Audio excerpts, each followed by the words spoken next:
The Visual Basic Editor is where you can see and edit your macros. To see it, you'll click the Developer tab, but right now I don't have a Developer tab, so I'll need to enable it.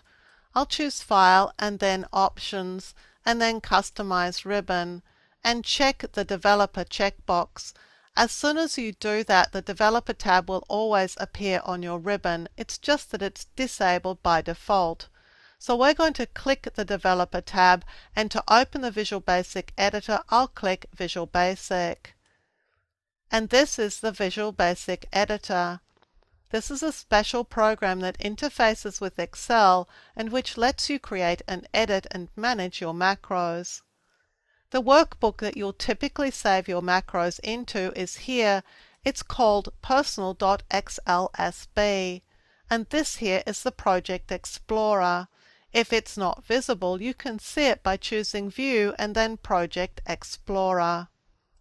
Macros are stored in the workbook in modules, and you can double-click on a module to see what's in it. And because the macro I just recorded was the most recent one I've recorded, chances are it's in Module 2. So I'll double-click to open this module, and here is our macro.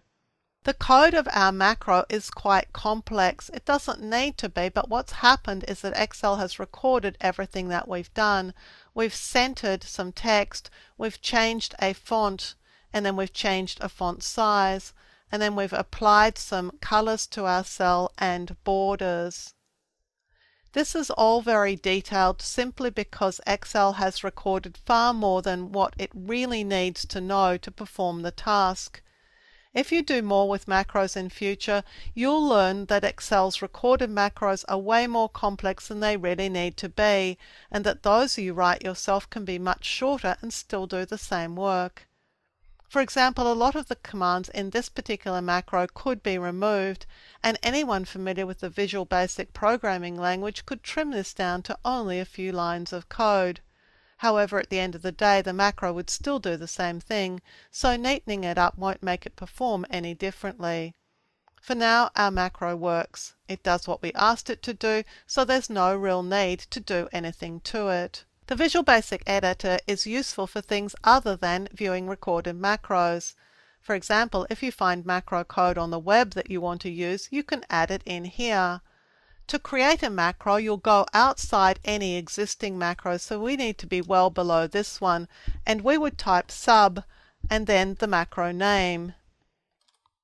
I'll call it test, and when I press enter, Excel adds the bits and pieces around this to create a macro procedure call, and I would add the text of my macro in here. Now I've gone and found a handy little macro on the web, and I'm just going to bring it in here now. And this is from a website that has some sample macros, and this one formats the comments in a worksheet. And I'm just going to grab this macro code, so I'll select it, right click and choose copy. And then I'm going to add it as a new macro. And because it has its own sub and end sub statements, I don't actually need these, so I could delete these and just paste mine in with Control V. And this is the macro. Because it's grabbed from the web, I can just copy and paste it, and then we can go and test it in our workbook. So I'll close down the macro editor for now. And I'll add a comment to my workbook. I do that with the Review tab.